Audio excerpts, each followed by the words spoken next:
भूखे मर जाना पर इन चार लोगों से मदद मत मांगना। एक जंगल में एक पेड़ पर कौवा का जोड़ा रहता था। एक दिन वह एक पेड़ पर बैठे हुए जंगल में चारों ओर नज़र घुमाते हैं कि कहीं उनको कोई शिकार मिल जाए, क्योंकि जंगल में अकाल पड़ चुका था।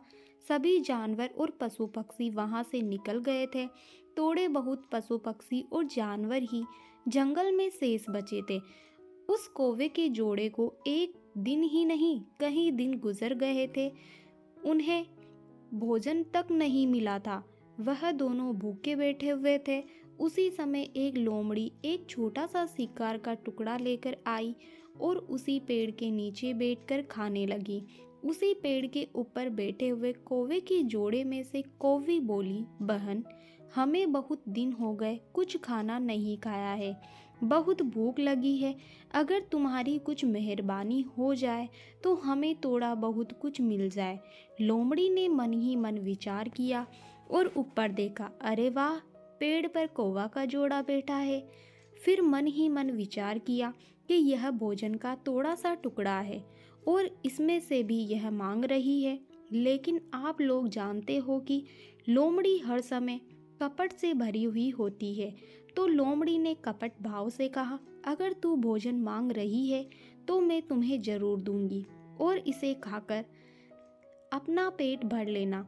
लेकिन लोमड़ी के दिमाग में विचार आ रहा है कि जैसे ही यह नीचे आएगी मैं इसे भोजन वोजन कुछ भी नहीं दूंगी। वह जैसे ही नीचे आएगी मैं इसे भी पकड़कर खा जाऊंगी।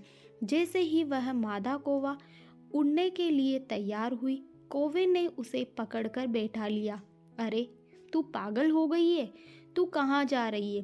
तुम्हें मालूम भी है यह कौन है? यह शिकारी है। यह तुम्हें जिंदा खा जाएगी और इससे तुम मदद मांग रही हो। यह तुम्हारी मदद कभी नहीं करेगी। तभी कौवी ने कौवे से कहा कि तुम पागल हो। अभी मैंने तुम्हारे सामने ही तो पूछा और उसने हाँ कर दी है। कौवा बोला, अरे तू पागल हो गई है। उसने हाँ कर दी है, लेकिन जैसे ही उस भोजन के टुकड़े को खाने के लिए तू नीचे जाएगी तो उसको बाद में खाएगी, लेकिन उससे पहले ही वे तुझे कच्चा खा जाएगी। इस पर कौवी ने कहा कि तुम पागल हो। उसने मुझे वचन दिया है, वह मुझे नहीं खाएगी। तो कौवा कहने लगा कि आज तू जो बेवकूफ़ी कर रही है, ऐसी ही बेवकूफ़ी कुछ दिन पहले तोताओं ने की थी। ऐसे जड़ लोगों की मदद मांग के सुन, मैं तुम्हें बता रहा हूँ। इसी जंगल में हम और आप रहते। इसी जंगल में एक पेड़ की बरगद की खोह में तोता का जोड़ा रहा करता था और उसी बरगद की दूसरी खोह में एक सांप रहा करता था। वह सांप इतना अत्याचारी था कि जब जब वह तोती अंडे देती और अंडों में से जब जब बच्चे निकलते हैं तब तब वह दुष्ट सांप जाकर उन्हें खा जाता था। लेकिन मजबूर तोती कुछ कर भी नहीं सकती थी। ऐसा एक बार हुआ, दो बार हुआ, कई बार हुआ। जब जब उसके अंडे से बच्चे निकले वह दुष्ट सांप जाकर उन्हें खा जाता था। वह तोती बहुत रोती थी, लेकिन वह कुछ कर भी तो नहीं सकती थी। एक दिन एक पेड़ की डाल पर तोती बैठकर रो रही थी। तभी उस पेड़ की डाल पर एक जलकाक आकर बैठ जाता है और वह तोती से पूछता है कि क्यों रो रही हो तुम? तोती कहती है कि क्या बताएं हम तुम्हें। जिस पेड़ की खोह में हम रहते हैं उसी पेड़ की दूसरी खोह में एक सांप रहता है। जब जब मैं बच्चे को जन्म देती हूँ तब तब ही वह दुष्ट सांप आकर उन्हें खा जाता है। अब हम रोने के सिवा और कुछ कर भी तो नहीं सकते हैं। जलकाक बोला, तुम पागल हो। रोने से किसी समस्या का समाधान नहीं होता। समस्या का हल निकालने के लिए हमें हमारे दिमाग पर जोर लगाना चाहिए। तोती बोली कि कैसे? जलकाक बोला कि अगर इस सांप को ही यहाँ से निकालकर भगा दिया जाए तो। तोती बोली, यह तो बहुत अच्छा रहेगा। तो जलकाक बोला, चलिए हमारे साथ। तोती बोली कि कहाँ? जलकाक बोला कि मैं तुम्हें एक झील पर लेकर चलता हूँ, वहाँ से छोटी छोटी मछलियों को पकड़कर मेरे साथ लाना। तोती बोली कि हम यह मछली वछली नहीं खाते। जलकाक बोला कि तुम्हें मछली खानी नहीं है, सिर्फ उन्हें मेरे साथ लेकर आना है। तोती बोली चलो ठीक है। और उस झील से ही ठीक दूरी पर एक नेवला बिल बनाकर रहा करता था। तोता तोती और जलकाक ने झील से मछलियाँ पकड़ी।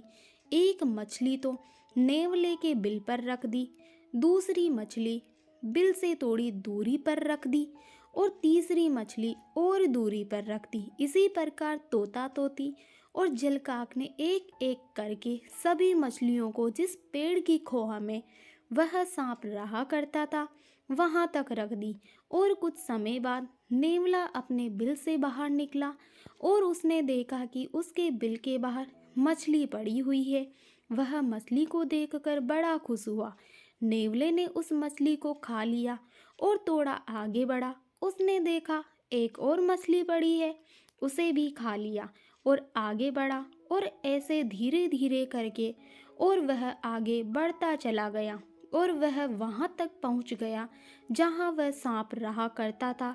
उस पेड़ की खोह के बाहर तक नेवला पहुंच जाता है और उसके द्वार पर पड़ी मछली को खाने के बाद उसके दिमाग में एक विचार आता है कि मेरे बिल के बाहर से लेकर इस पेड़ की खोह के बाहर तक मुझे मछली एक के बाद एक खाने को मिली।